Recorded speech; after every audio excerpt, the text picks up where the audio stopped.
Okay, let me see if I can go live.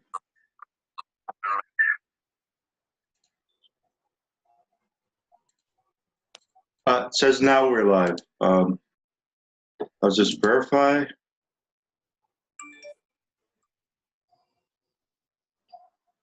We are live. Okay. Okay, now to get out of this. Speaker view. And I'm going to. So, welcome. For those of you on Facebook Live watching, sorry it took me a few minutes. I thought I was streaming already. We have a new member, Angelica, joining us from Sao Paulo, Brazil. Let me just see, whoops, Google Maps. Will show where Sao Paulo is. Okay, I'm going to just stream. So this is Brazil. It's a huge country, and I believe it is right where my cursor is. There, Sao Paulo. So, and right around the area where my cursor is, where it says Cotia, in that area of Sao Paulo, as I said, Sao Paulo is a massive city. I believe it's like 20 million people. So I will stop the streaming just so that we can see where she's coming from. Can you introduce yourself, Angelica? Yes, well, first of all, my English is not so the best. That's okay. I can understand you. I was born in São Paulo, 1961, and since I was a child, I started to painting, always painting in my life. And my father and my parents incentivized me a lot to keep painting. And so when I was a father died, and some years later my father, then I went ahead with art, coming to the university, and after when study was finished, I was living the 3.5 years in Germany to study how to tie fabrics. And after this time, I back to Brazil, to São Paulo, and made some exhibitions, keep painting, and lived in France, Portugal, and some year. And now I live in my studio, atelier, with my dog, and I live for my art. I'm a vegan, about 15 years, was vegetarian 30 years. My mother was vegetarian, and today I painting, and also I am a culinarist. I make food for people take out every day to eat this vegan food. And each week, Monday, my neighbor makes Uber, and he brings to São Paulo this food that I enjoy to make this kind of I guess. And the teachings, yeah, the teachings, you've been involved in them for 15 years, and you've done movements. Yes, I also started with the Gurdjieff movement years ago, and until today I practice. Oops. stand up, speak. Okay. Sometimes we dancing here in my view, okay, movements that I learn. Not all, of course, is difficult, but the more simple that I can do, I do good. And that is all. And you told me that you also, when you wake up in the morning, you try to, for the first 20 minutes, to do inner work and to bring yourself back into the present moment. Yes. And if you don't do that, your day doesn't go normal. You know, it's a good way to ground your day. Yes. Okay, I actually think our connection is slightly unstable. So you keep on, your voice keeps on cutting in and cutting out. But at any rate, you know, this is our, and your picture's frozen, it keeps on freezing. But this is Angelica, or Angelica, from Sao Paulo, Brazil, joining us. As we can see, the weather behind her looks idyllic and gorgeous. Here in Toronto, I'm wearing a short sleeve shirt, trying to pretend it's not winter out there, but we've had snow. And it looks like a beautiful day, Karen, from where you are.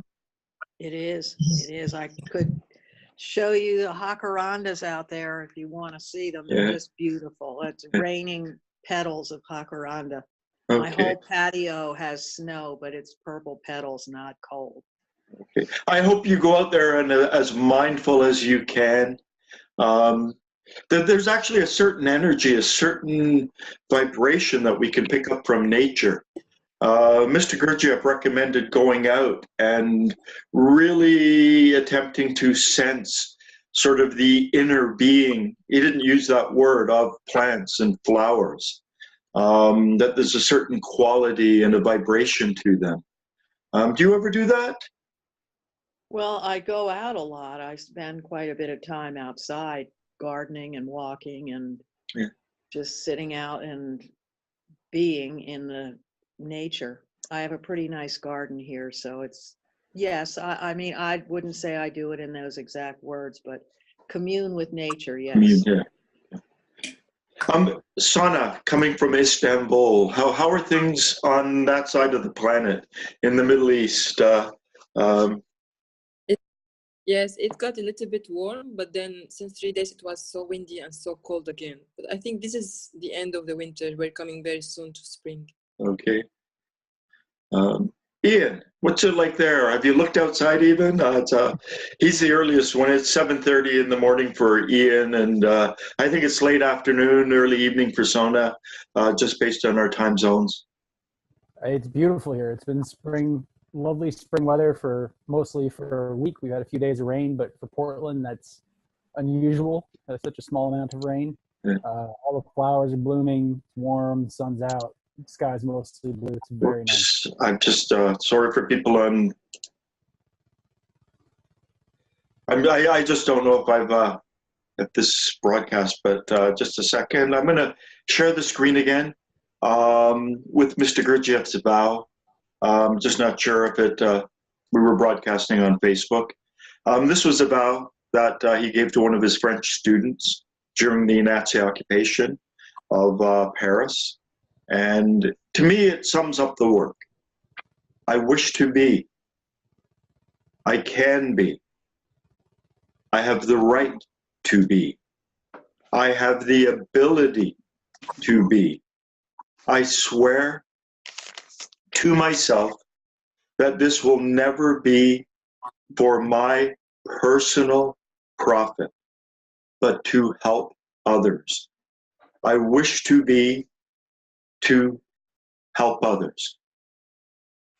Now, let's just begin with an inner exercise, and it's always good as well to affirm the nature of the work. I like to think that we work along 3 lines. You know, we have embryonically a real I, the witness, the observer, that conscious self, For most of us, that's in embryonic form. A little bit more developed is our Kesdjan body, our first inner body. And the Kesdjan body, the inner body, the essence body, is something that we share with humanity. And then we all have what Mr. Gurdjieff called a planetary body, which we would think of as our physical body, our corporeal body. And so whenever we do any kind of inner work, we're working, and it's affecting these three dimensions of our being. And because my essence is something I share with humanity, through the inner work, through the developing of my essence self, my Kesdjan body, I am affecting humanity. And then because I am in a body, I am also affecting the planet. I'm bringing hopefully higher energies into me, which are affecting my body, which is composed of the same elements of this planet. So I like to affirm that I am working for myself, for my fellow human beings, and for this planet itself. And the most important thing we can do is to bring our awareness back into this moment, to try to bring our awareness back into this moment as fully as we can. Now, the most important dimension, as I've mentioned in many of these meetings, is the development of the awareness of our physical self, the sensation of self, as Mr. Gurdjieff described it in meetings with remarkable men. The awareness of our physical body from the bottom of our feet to the top of our head. The awareness of our physical body breathing. The awareness of the touch of clothing, the air that touches our face. The perception of gravity, the sensation of gravity. The awareness of how gravity is pulling us down into various pressure points. Perhaps where our sitting bones are on the chair, or underneath our thighs, or underneath our feet. The awareness of balance, perhaps how our head is balanced on our shoulders, which is balanced on or head balanced on our cervical vertebrae, which is balanced on our shoulders, which is balanced on our rib cage and our spinal column, which is balanced on our pelvic bones. To even become aware of certain internal sensations, the inside of our mouth, the inside of our throat, down our esophagus, perhaps aware of our stomach, maybe even aware of our bladder and our colon, to develop some of these internal sensations. And then to become aware of the external sensations, the touch of clothing on our body, the air that touches our face, perhaps any jewelry we may be wearing, perhaps the hair on our head, to try to build up as big and complex a picture of our body as best that we can, and to do it as often as we can.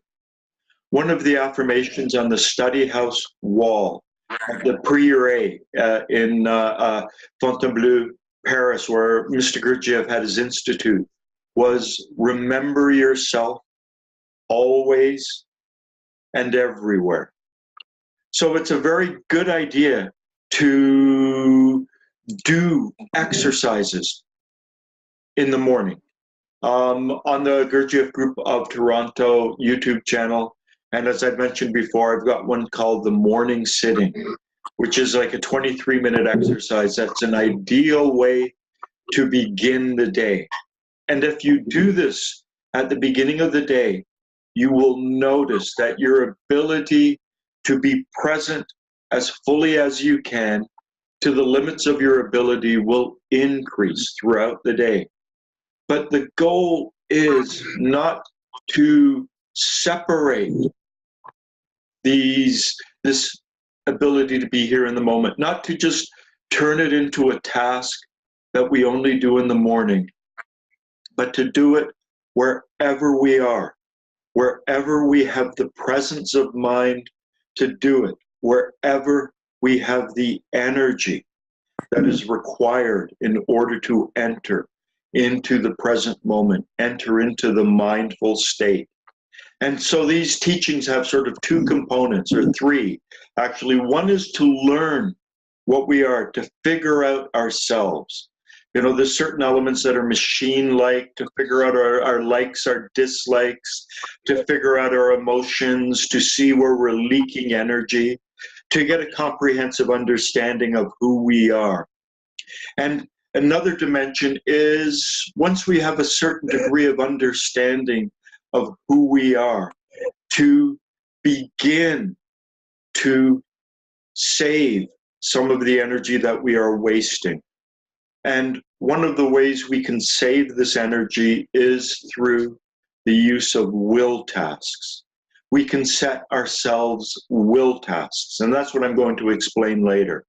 In order, you know, if I'm too much in my mind, my will task could be simply to sense my hands as fully and as completely as I can, as often as I can throughout the day.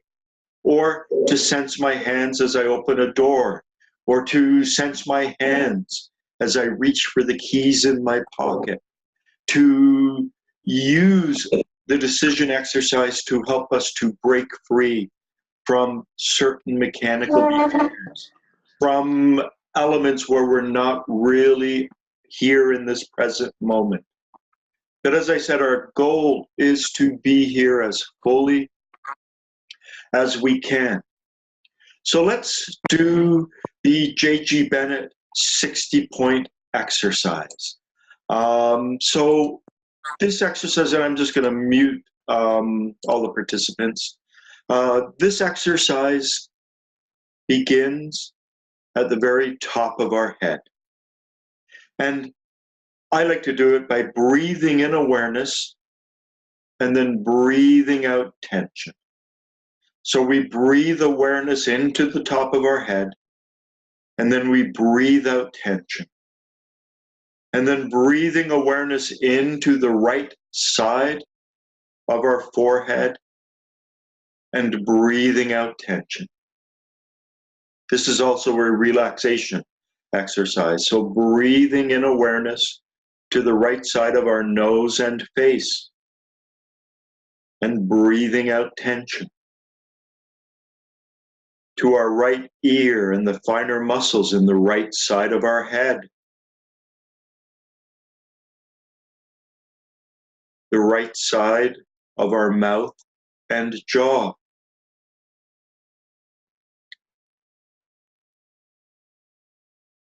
the right side of our shoulder, or our right shoulder,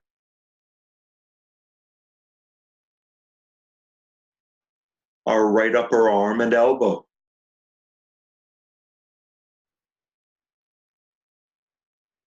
our right lower arm and wrist,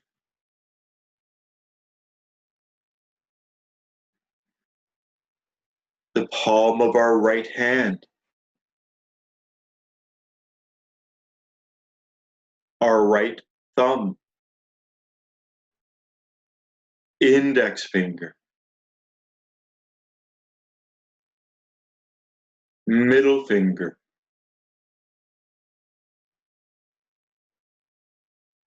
fourth finger, baby finger,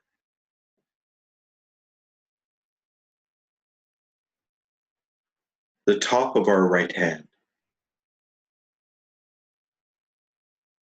Breathing in awareness and breathing out tension to the right side of our chest.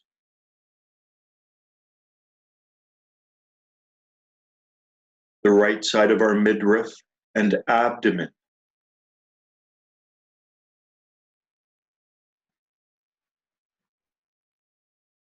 The right side of our upper back and our right shoulder blade.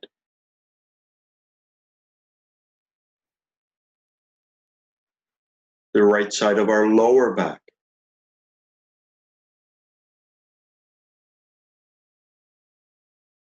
Our right hip and buttock. Our right upper leg and knee.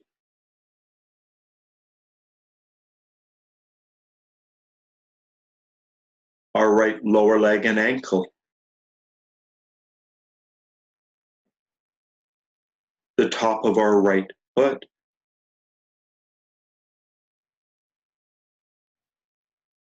Our right big toe.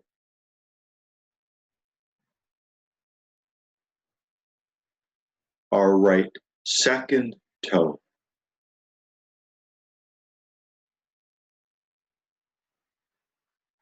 Our right middle toe.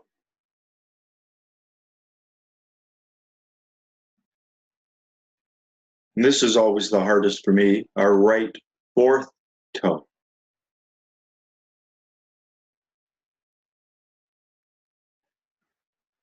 Our right baby toe.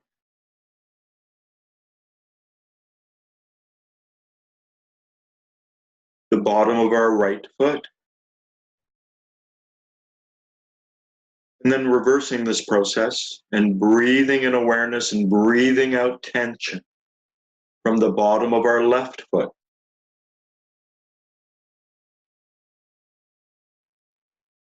Our left baby toe.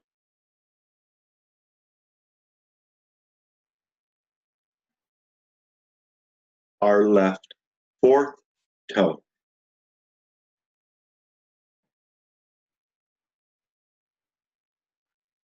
Our left middle toe. Second toe.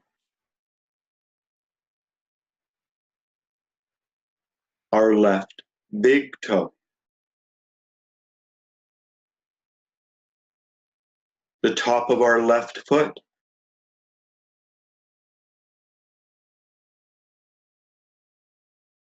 Our left ankle and lower leg.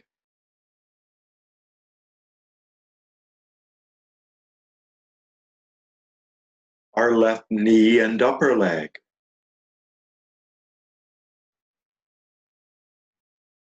Our left buttock and hip.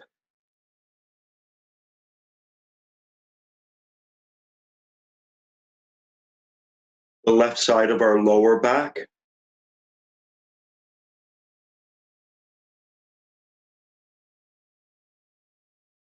The left side of our upper back and shoulder blade, our left shoulder blade.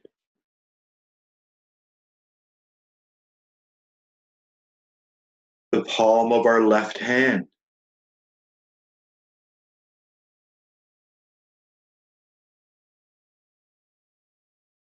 Our left baby finger.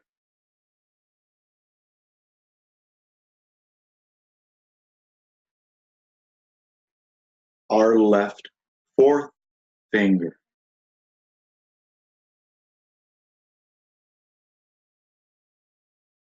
Our left middle finger.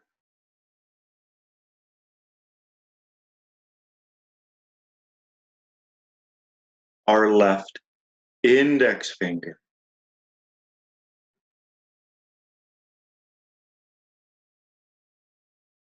Our left thumb.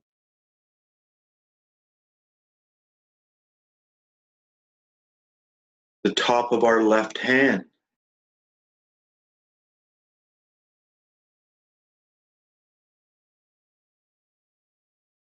Our left wrist. Our left lower arm.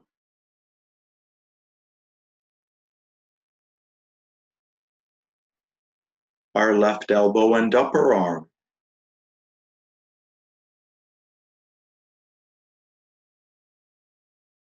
Our left shoulder.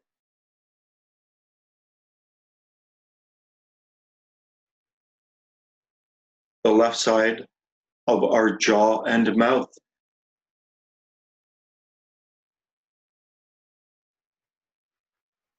The finer muscles in the left side of our head and our left ear.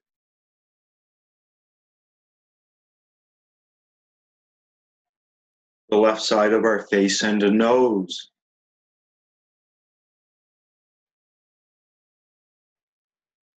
Our left eye.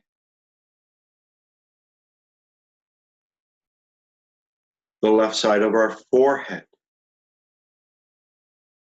And then returning to the top of our head.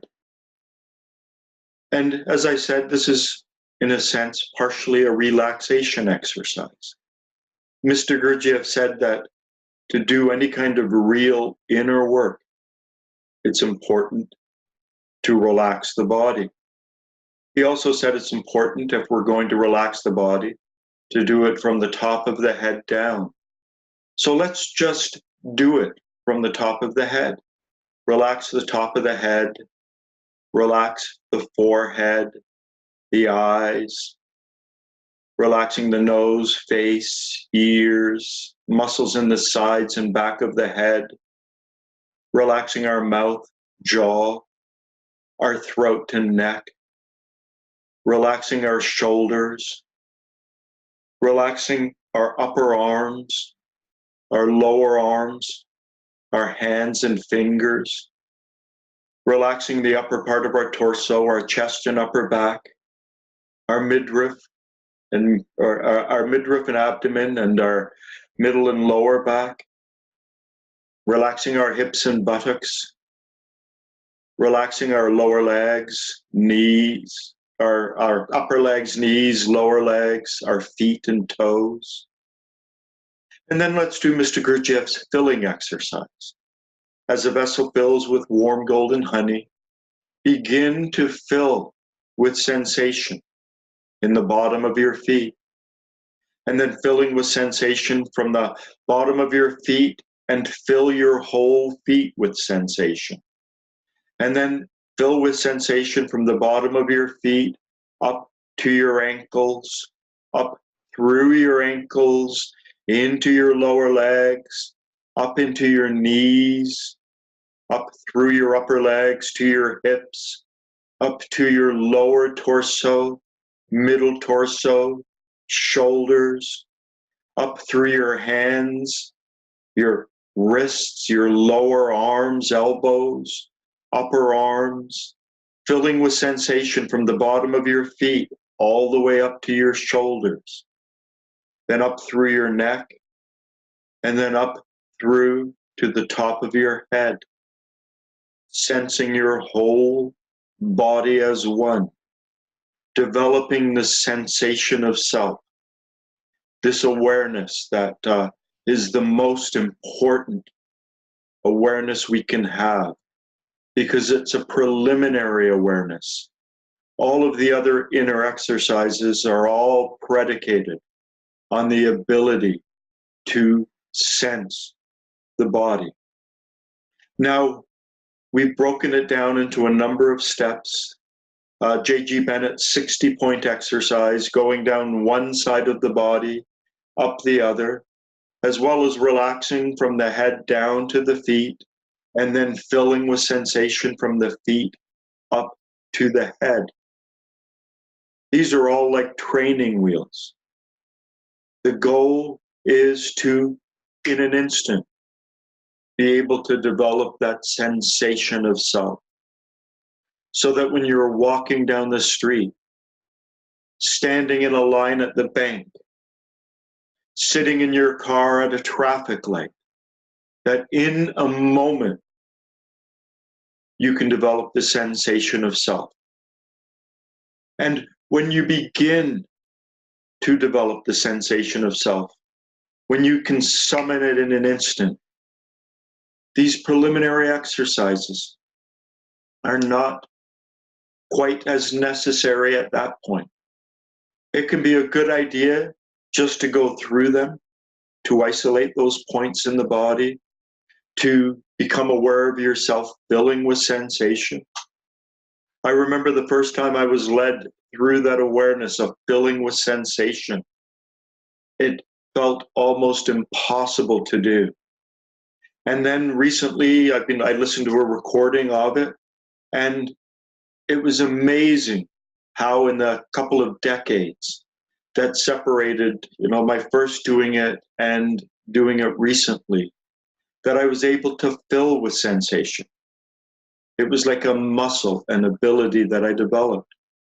So try your best to be aware of your whole body, to be aware of your body from the bottom of your feet to the top of your head, to be aware of the sensation of gravity the sensation of balance, to be aware of the sensation of the inside of your mouth, throat, esophagus, stomach, to be aware of the sensation inside your bladder and colon, to be aware of the external sensations, the awareness of temperature in the room around you, the touch of clothing on your body, there's the air that touches your face, the hair on your head, any jewelry you may be wearing, to become aware of the sensation of self. And try your best to hold on to this awareness, just in the back of your awareness. And then become aware, while sensing yourself, of all of the light entering into your eyes, of the images, of the forms, of what you can see. Try to become aware of your global vision. So not just the foveal points, the tiny points where the focus is, but the peripheral. While sensing your body, try to become aware of all of the different colors, the different shades of light, the different objects, the different forms that you can perceive with a global vision, and sensing your body, aware of your body, that sensation of self. And then try to become aware of what you can hear, perhaps traffic noises or even quiet, the silence between these words. Try to become aware of the sound that's entering your ears. Focus on the peripheral sounds, the sounds at the edges of your awareness. And while sensing your body, try to become aware of what you can smell. Perhaps your own scent, perhaps if you're wearing any kind of cologne or perfume, or the scent of the room around you. Try to become aware of smell. And then try to become aware of the taste in your mouth, while sensing your body, while inhabiting your body. Become aware of these organs of external perception, how your eyes are receiving all of this light, 10 million photoreceptors in your eyes. Your ears, little tiny hairs on the inside of your ears are vibrating and dancing and swaying to the sounds coming in. The smell.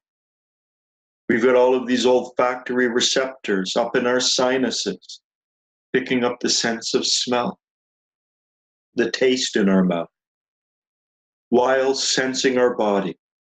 This consciously looking, listening, smelling, and tasting, or even just one of them, consciously looking while being aware of our physical body, is a basic form of self-remembering. Self-remembering can get a lot more advanced because we can involve the feeling brain as well.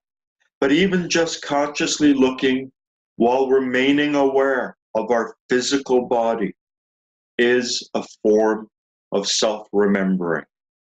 And to build up as complete a picture, so to be aware of what we see, while aware of what we hear, while aware of what we're smelling, while aware of the taste in our mouth, while sensing our body, is a intermediate form of self-remembering. And if we can bring a dollop of joy, if we can bring a little bit of feeling to this awareness, to this process, so as we consciously look, consciously listen, consciously smell, consciously taste, consciously sense our body, and bring a little bit of joy into this process to activate our feeling brain, we are then doing advanced self-remembering. involving all three brains. To be as fully present as we can in this moment, to see what we can see, hear what we can hear, smell what we can smell, taste what we can taste, while sensing our body and being aware of our feelings and bringing in a higher feeling into this process. This is what we are trying to build towards, to be as real here and now in this moment as we can be. And the title of Mr. Gurdjieff's last book, Life is Real Only Then, When I Am. In other words, when I am real, the world becomes real.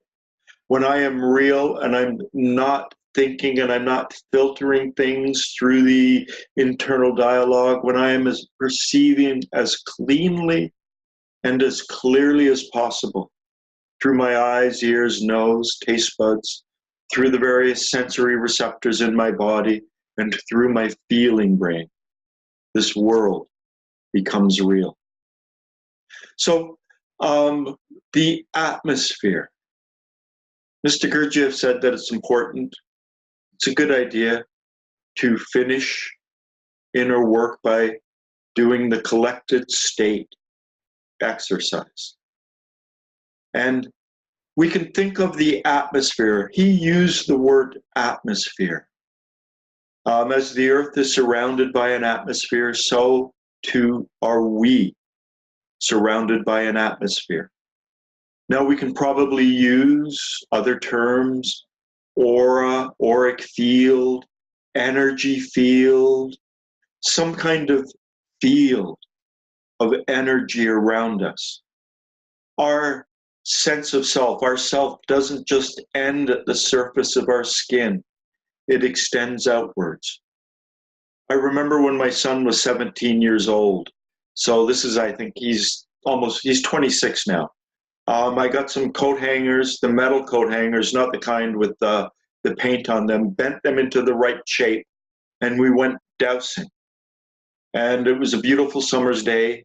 And the thing that I wanted to show him was the energy field of trees. You would walk up to a tree, and about the time where the roots got pretty complex underneath and the branches were hanging overneath, the coat hangers, the dowsing rods would cross. And you could very clearly, with the dowsing rods, become aware of this energy field, this atmosphere of the trees. And then I tried to get him to sense it with his hands.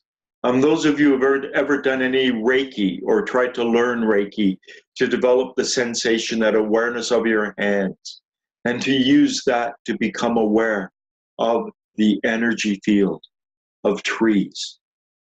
And we have this energy field, this aura, this atmosphere around ourselves. And for a normal person, it's composed of three parts. It's partly composed of our thoughts, partly composed of our sensations, and partly composed of our feelings. And as an atmosphere can be dispersed, our atmosphere can be dispersed. Mr. Gurdjieff said that if you think of your mother, your part of your atmosphere will go to where your mother is. He also said in other places that when we become identified with something, perhaps we're watching a TV show and we're so identified with the plot that our atmosphere disperses and goes to the place where we are identified with. We can also, physical pain, physical hurt, hunger, aware of the body can disrupt the atmosphere. Negative sensations, and this is why it's important for us to be calm, to remain in a calm state when we're doing the inner work, to keep the sensations of our body calm. And if we're upset, if we're angry, If we are trapped in a form of emotional identification and negative emotions, our atmosphere gets dispersed as well. Normally, we live in a state where our atmosphere is completely dispersed. It's just blowing this way and that way. And part of inner work, the calmness, the peacefulness, the relaxation of the body, the tranquility, keeping the mind and thoughts tranquil, keeping the feelings tranquil, is to help collect this energy around us. Now, there are spiritual paths. I mean, I can think of one by, he's dead now, by a Hindu guru called the Bhagavan Sri Rajneesh, also known as Osho. He would get his followers to scream and yell, doing the exact opposite of remaining in a calm and collected state, of realizing that we grow our inner being through higher emanations. So just become aware of your atmosphere. Draw it in back towards yourself. Mr. Gurdjieff said that, as I showed my son with the tree and the dowsing rods, it is possible to become aware of the boundary of an atmosphere, the boundary of an energy field. And it's possible to become aware of the boundary of our own energy field. So draw your atmosphere back towards you. Collect it. Become aware of its boundary. Pull it back so it's about a meter, meter and a half in terms of the size. It's around you. Become aware of the boundary of the atmosphere. Keep it calm. Keep it tranquil. Keep it still. And in a moment, I'm going to count to 3. And when I get to 3, breathe the atmosphere into your body. 1, 2, 3. Breathe it in, and as you breathe out, imagine that something remains inside you. Emanations. Imagine them settling, helping to grow your inner being, helping to grow your inner body. And then it's always good to end with an affirmation. And this is Mr. Gurdjieff's recommended affirmation. To say, repeat silently in your mind, may results from this exercise be transubstantiated within me for my being. And then just slowly come back. I'm going to unmute the microphones. Any comments? Any observations that you would like to share? Allan, I'm wondering how any of these exercises can be useful in healing. I'm dealing with digestive problems. My colon is out of control, and I try to use energy to help it repair itself. Do you know any other ways to use that energy helpfully? Your digestive, so is it do you notice it in your stomach and? Stomach, but it's more colon. Yeah. I mean, this is something slightly different, but a lot of stomach and digestive problems are related to anxiety. And it's, the more anxious we are, one of the side effects of being anxious is the blood is pulled away from the higher part of the brain. It's pulled away from the prefrontal cortex into the more primitive primal part. And it's also pulled away from the digestive process and from the stomach. And so it leads to scattered, fearful thoughts, and it leads to poor digestion. And anytime we engage in work like this, we're actually pulling the command back to our prefrontal cortex. we are bringing the higher parts of our brain back online. And this also has an effect of bringing the nutrients in the blood back to our stomach. Now, I would have to talk to you, a lot more to actually figure out the cause of the problems in your, the digestive issues and how long they've been going on, and, the kind of medication that you may be taking. This is sort of beyond the, what I would like to discuss with people, on Facebook Live and on the meetings, just because a lot of people have problems with the digestion.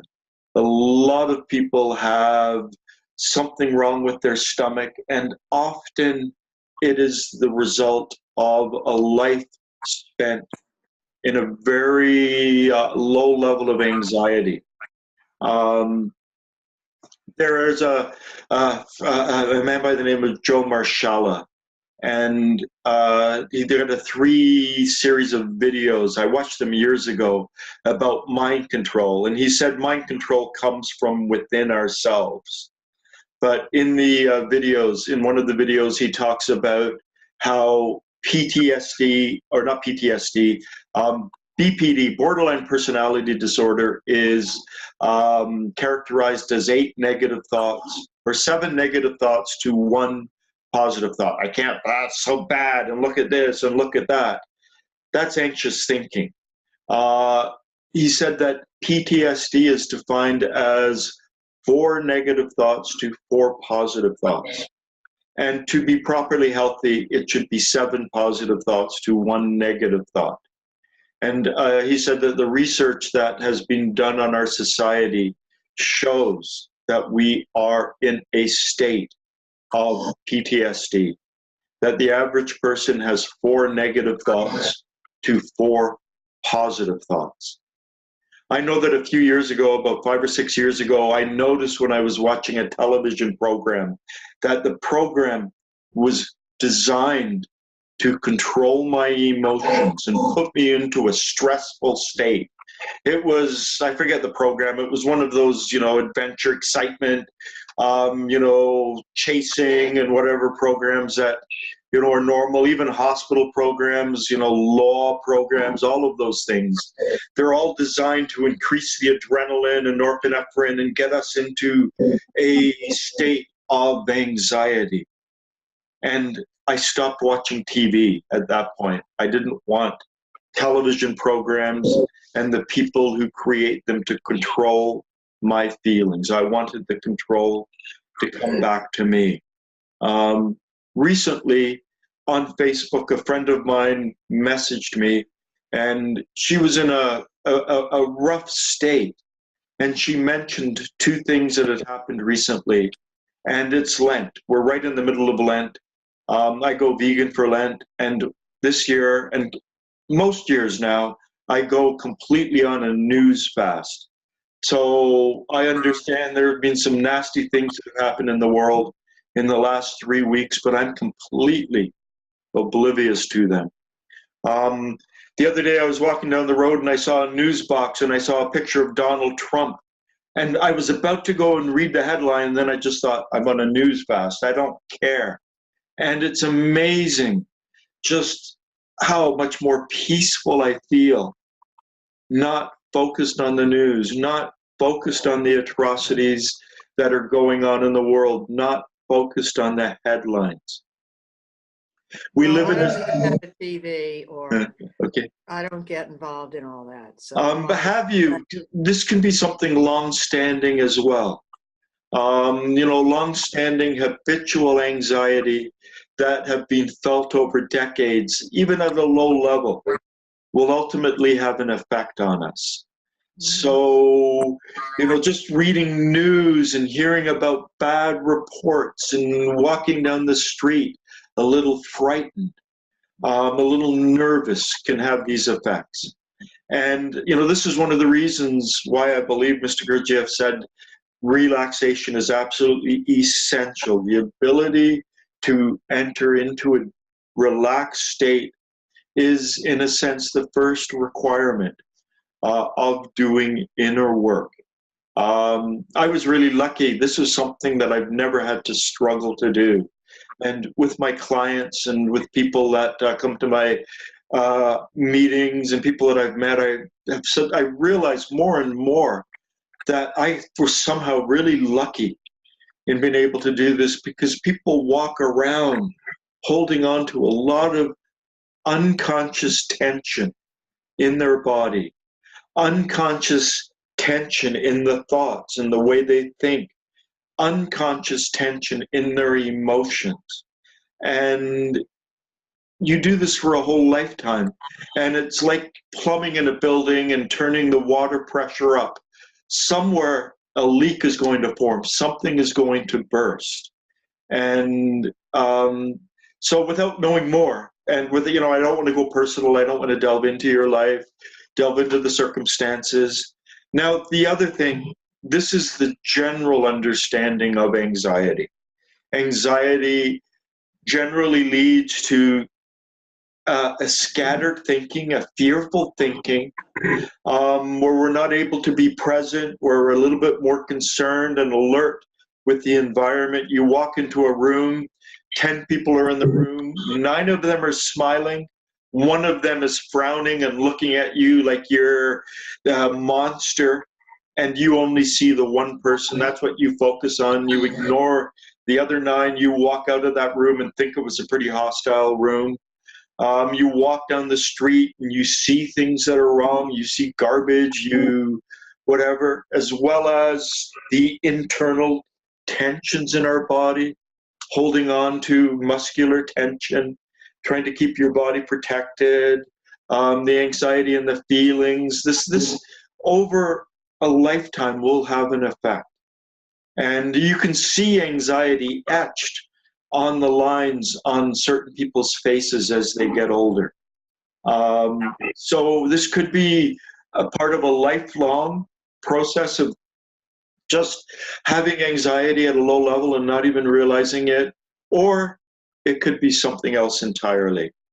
It could be, you know, at some time, you know, something happened in some bad food or something going wrong in the stomach. So, you know, which came first, the chicken or the egg? It's a little bit more difficult to analyze this problem without asking, you know, about your background, your food, your parents, your genetic history, your family, without trying to delve a little bit more into it. So inner work will help you achieve a calmer state. It will help you turn the anxiety down. Your problem is already there. So to perhaps bring anxiety to your digestive process. The colon can signify, particularly if you have problems going to the toilet, can signify a holding on to things, not letting go of things properly. So there are many different aspects that can be explored in this. So yeah, that's the best answer I can give on the moment. Okay. Well, thank you very much. There's a lot of things to think about from just what you said. Any other comments on the inner work? Any questions? We just exit the full screen. Okay, today what I wanted to talk about is the decision exercise. This is a very important dimension of the Gurdjieff teachings. It's one of the ways we stop being so mechanical. I have a recording. I'm going to post it with the Facebook thread. I had set it all up to post it with the original attempt to stream, but I had to do a second attempt to stream. So everything I set up was gone. I will go back and put the written form, the number of versions that I have of the decision exercise. I also have a recording that I did live with my Tuesday evening group last fall that does the 3 levels of muscular relaxation followed by the draining exercise. So these are very, very profound ways to relax the body as completely as we can.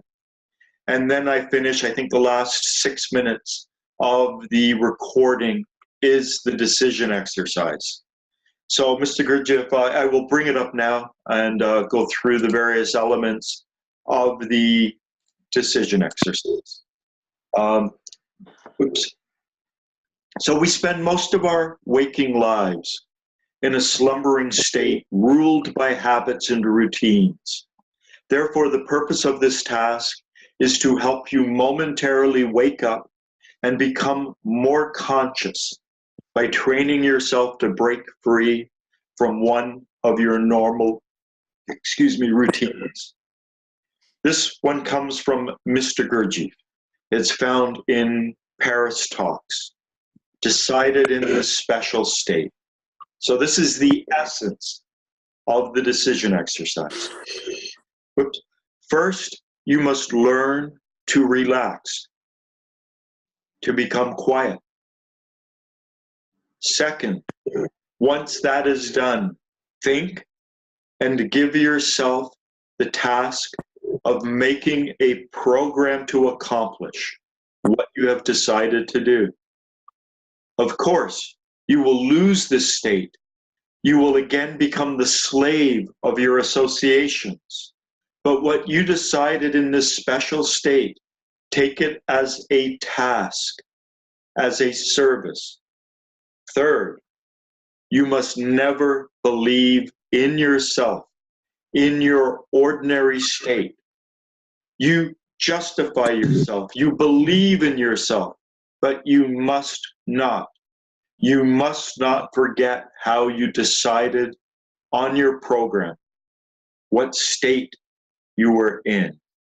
And J.I. Gurdjieff, Paris Meetings, 1943. So the three elements. You have to get into a deeply relaxed state. You have to lock into yourself in this state, something you want to accomplish. And then when you're out of this state in the world, don't let being in the world pull you away from accomplishing this task. J.G. Bennett, this comes from Bennett, the decision exercise. 1, during the day, notice something that needs to be done, something that takes not more than 10 minutes. Over time, you can take on larger tasks depending on the growth of your contact to higher will. See the elements of the things you need to do the task, like a broom, hammer, whatever, and make sure these are available and how they will be set out. Do not do anything involving someone else. Do not let anyone know what you are doing, that it is a special task. Do mundane things consciously, 1 a day, if a yes. So if your higher self, deeper self, whatever says yes, that gives you permission to do it. If it says no, you choose another task. So you go into that relaxed state and you want to make sure that it's an appropriate task. 2, after the morning sitting, ask what will be done. 2, answer yourself. 3, ask why this will be done. Answer yourself. 4, visualize the task. 5, visualize and sense the task. 6, ask if it will be done and get a sense from above as to if it ought to be done. Receive the answer and do not do it if the answer is no. 7, do it with self-remembering as soon as you can before midnight. If you remember when in bed at night, get up and do it. Repeat the whole thing each day and review how the exercise went before falling asleep. This exercise strengthens our relationship with the will. Do it again, if not good enough, building super effort ability. And this leads into something that Mr. Gurdjieff talked about. We must have an aim. We must have an intent. If we accidentally self-remember, then we were not the doer in that process of self-remembering. If someone said, self-remember now, then you self-remembered. You couldn't be said to be the doer. It happened. Someone outside you told you to do it. But if you yourself decided that you were going to be to self-remember yourself when you touched a door handle, for instance, and then you do that, you can be said to have accomplished a task. You are the doer of the action. It didn't just happen to you. So this is how we develop will. It's how we develop unity. It's how we develop the ability to do. These are the three things Mr. Gurdjieff says that most people do not possess. They do not possess unity. They do not possess the ability to do, and they do not possess will. The decision exercise allows us to begin to develop these qualities. Going back to what Mr. Gurdjieff said, he said, remember what you decided in this special state. Do not let your ordinary state carry you away. In other words, this is the unity. This is beginning to bring that deputy steward into the control of the multiplicity of eyes and personalities and likes and dislikes that fill us. So by doing a decision exercise, we are developing a unity. We are developing a central control. And we are setting a task. And the achievement of that task means that we can own that task and say that we did that we were the doer of that task. The essence of George Gurdjieff's decision exercise, this comes from Fritz Peters' book, Balanced Man.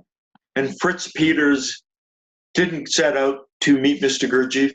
His aunt was Margaret Anderson, one of the founders of the Little Review, a magazine that was the avant-garde New York magazine in the, around the World War I and in the 20s. And they actually, Margaret Anderson got prosecuted for, I think it was pornography laws, because they serialized James Joyce's book, Ulysses, which was considered scandalous back at that time. And she became his guardian, and she dumped him when he was 11 years old at the prieuré at Mr. Gurdjieff's Institute in Fontainebleau, just outside of Paris. So as a small boy, he lived there, and Mr. Gurdjieff at one point said, all these other people, they know me through their head. I am in your skin. You can't get rid of me, because of the early age at which he was exposed to Mr. Gurdjieff. So this is the essence, and he doesn't describe it as this. When I read it in Balanced Man, I realized it was the essence of the decision exercise. Fritz Peters. How can we begin to destroy the habit patterns which have been acquired through our lifetime and try to replace them with intentionally, notice the word intention, intentionally useful and harmonious habits? How do we become dead to what has become for you your ordinary life? It involves a kind of punishing effort that could almost be called brute force and mercilessness. The despair that some people experience in the emptiness of their lives can only be altered by a discipline that is, in the proper sense of the word, ruthless. One exercise that may sound simple will serve as a good demonstration of the way our weaknesses can and do prevent us from ever beginning the work. Make a program for yourself every day. Make it thoroughly, trying not to be over ambitious and also avoiding the trap of not giving yourself enough to do for that day. Write it down, hour by hour. trying to estimate thoughtfully exactly what you will be able to accomplish in a given period of time, depending on one's outer life circumstances. It is important to allow for whatever interruptions your lifestyle or your profession may impose on you in any given period of time. A telephone call, for example, can disrupt an entire day unless you are determined to be in control of the call and the caller. It is a good idea to allow some free time to help with just such contingencies as the telephone, unexpected interruptions, and the like.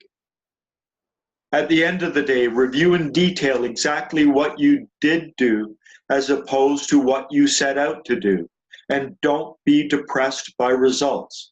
Depression is just another form of letting one's emotions get the upper hand. But punish yourself for the things you did not accomplish, and then forget it. How punish yourself? Make the punishment fit the crime. If you are a smoker, do not allow yourself that cigarette with your coffee after dinner.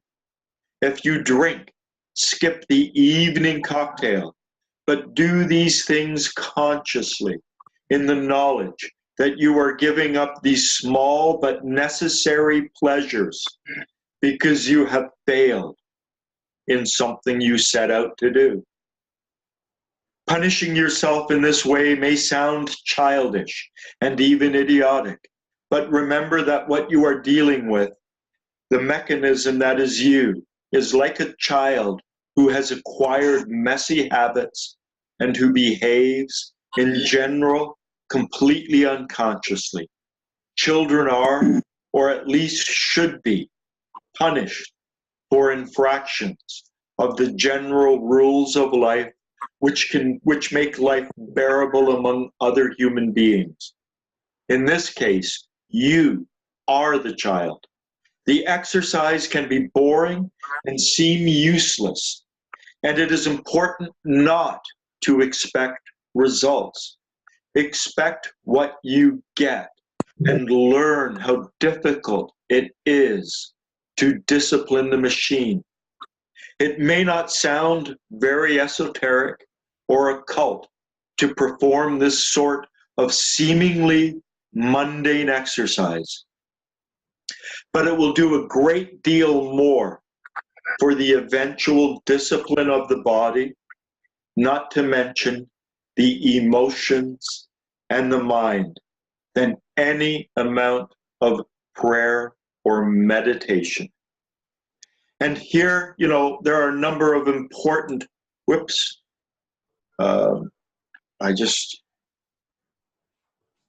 hopefully, yes. Oh, no, I sorry, I have to go work. And, Okay. Okay, I want to thank you and everybody for attention. It was great. And Okay. I will keep working and keep doing my best. Okay. Take care, Angelica. Okay. So punishing yourself. This is a way, we are like spoiled children, messy habits. So this is an essential part of this. In Mr. Gurdjieff's rendition of this, he didn't quite describe the need to punish yourself. Without some kind of punishment, we get sloppy and we get lazy. The machine takes over. The automatums within us take over. So this is my own rendition. Choosing guidelines for choosing a will task. 1, choose something that will challenge you and force you to break out of one of your normal mechanical routines. 2, make sure that it involves something that you do every day and preferably a few times each day. 3, make sure that part of this will task becomes aware of and sensing part of your body, such as your hands, and even sensing your entire entire body if you can readily do so. So to develop the sensation of self. Some examples are sensing your body when you sit down at work or at home, sensing and using your non-dominant hand every time you turn a door handle, sensing and using your non-dominant hand every time you use your keys to open or start something, sensing and using your non-dominant hand every time you reach for your wallet or purse, sensing and using your non-dominant foot whenever you start to climb or descend stairs. And these tasks that I've set out here, these are simple tasks. The more you work with this exercise, the more you can begin to add a level of complexity. But just doing this will make you realize how mechanical, how machine-like you are, how you really do not have the ability to do anything, how you do not have the ability to fulfill an aim, and that your habitual mechanical self is in control. How to set a will task. Decide ahead of time on a specific will task. 2, do a relaxation exercise in order to get into a relaxed state. 3, take as much time as you need to visualize this exercise in as sensorially rich detail as possible. That's see, hear, smell, taste, touch.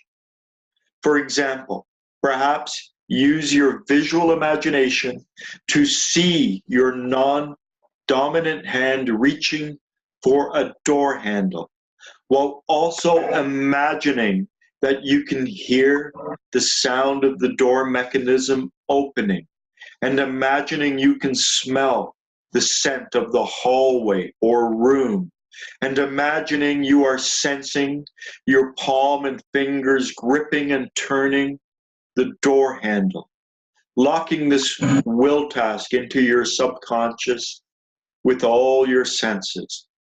And here what I've done is I've added this awareness that has come from the neuroscience of doing things. That when we talk about imagination, it begins with the word image, and people think that our imagination is purely visual. But you can imagine reaching out with your arm, and you can imagine touching the door handle with your fingers, squeezing the muscle shut. You can also imagine you can hear the sound of the door opening. You can smell the scent of the room. You could even imagine the taste in your mouth. That when we use more and more and more senses and create a what they call sensorially rich visualization, because it's more than a visualization, it's using the imaginative faculty of all of our senses, that we are much more able to lock it into our subconscious mind. So that's what I've done here. I've added this element that the neuroscientists and the people involved in the psychology of doing things are beginning to realize, to activate our full imagination. And then step number 4, repeat step 3 until you feel you have firmly imprinted this will task in your memory, and I should add here also into your subconscious mind. And then finally, each night before you go to sleep, review all of the times that you engaged in your will task that day. Try to remember them in as great detail as possible. And this is similar to the nightly review, but it's focusing on the will task. If you realize that you have forgotten to do it, then if it's possible, either get up and go and do it, or if that's not feasible, then perhaps punish yourself by holding your arms out at a 90-degree angle from your body for 5 minutes. This is an exercise that Mr. Gurdjieff gave. I remember just recently reading where a small boy wanted to do something, or wanted something. Mr. Gurdjieff said that he could do it if he could hold his arms out for 2 minutes. And at about the 1.5-minute mark, the small boy said, "Can I stop?" And the adults around him said, "No. If you do this, you will realize it's fairly difficult to hold your arms out. And this isn't a Gurdjieffian exercise. And if you do it for a while, you'll begin to realize how tough it gets. So if you've forgotten to do it, then you've got to figure out some way of punishing yourself, perhaps by holding your arms out 90-degree angle from your body for 5 minutes, or whatever punishment you decided to do, while you use your imagination to go back and complete the tasks that you missed. So I'm going to stop sharing that. This is how we begin to gain control over ourselves. When I was first taught the Bennett version of the will task, I was told that Bennett claimed it came from Mr. Gurdjieff, who claimed that he was taught to do this by his father as a small boy. There are other places in the Gurdjieff teachings where Mr. Gurdjieff says, as you wake up in the morning, when you're still in the balanced state, you should imagine 5 tasks that you want to accomplish in that day. This was something he told Fritz Peters, actually, and he said if we do this in the morning, we will increase our ability to work, our output. So if you find yourself getting hung up in your morning coffee and then dawdling on your way to work and then talking with the person next to you, and then at the end of the day, you realize, oh my God, I didn't do anything. By doing this in the morning, by visualizing yourself, doing it throughout the day, by setting them as sort of mini will tasks, like a to-do list, but visualizing them in the relaxed state, you will increase your ability to do them. So using this is a very profound technique, an important way of overcoming certain habitual responses. And I'm going to bring Ian in here. Because Ian, I think we'd gone through this before, and you said your will task was to become aware of your leg as you put pants on. Whoops, let me unmute you. Yeah. Okay. It was putting them on left leg first, because I usually do right leg. Yeah. And then you found you weren't doing it. It's very hard. And then you asked me about that, and I said, turn the punishment up.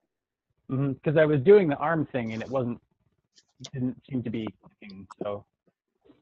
Yeah, and so what punishment did you give yourself?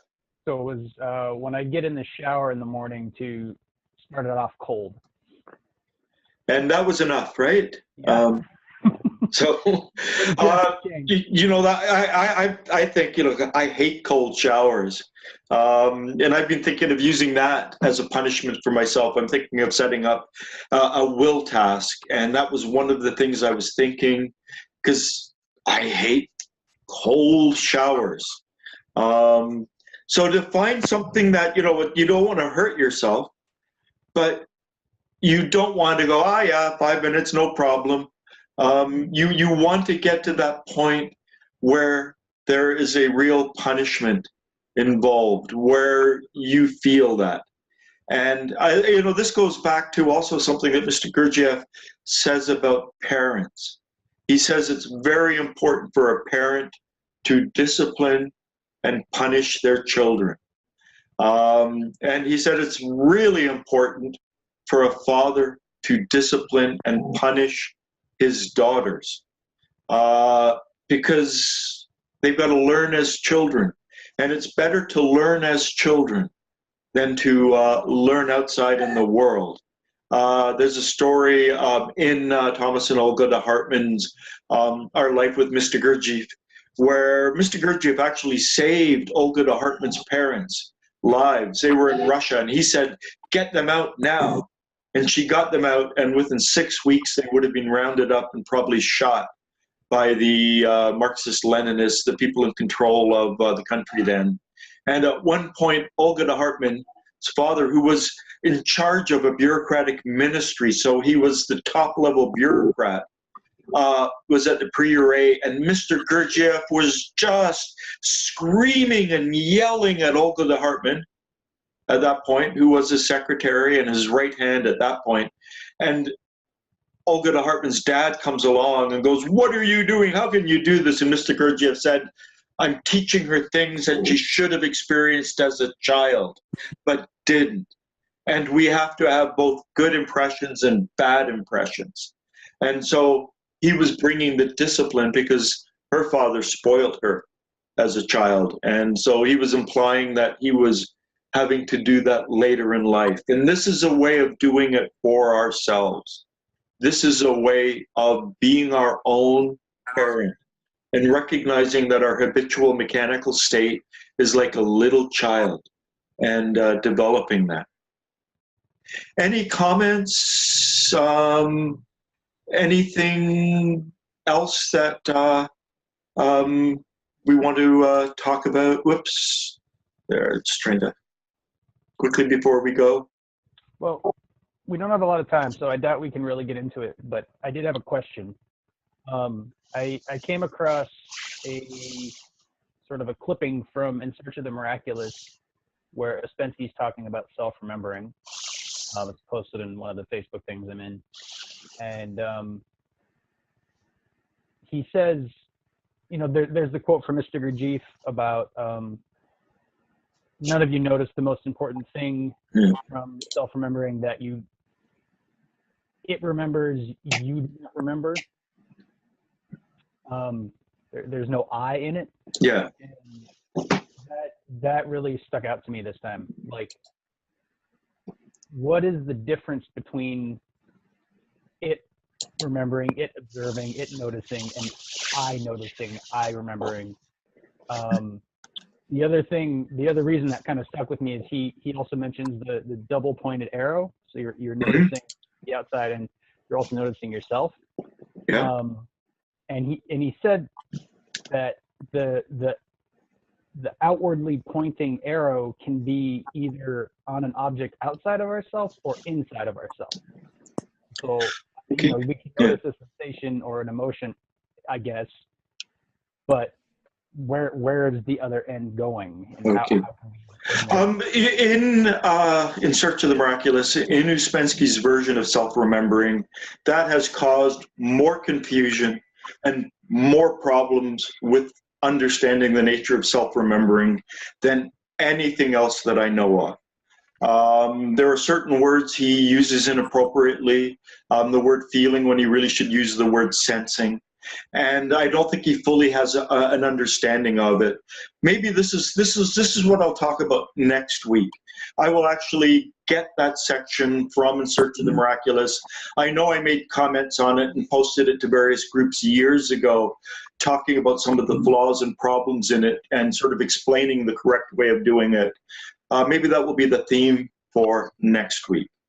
That will be a good theme for next week, to explain and explore and realize how that has misled a lot of people just through certain words and the way he's described the process. At any rate, we're out of time. I'd like to thank you all for joining me, and take care. I'm going to end the meeting now. Bye. Hopefully we'll see you all next week. Take care now.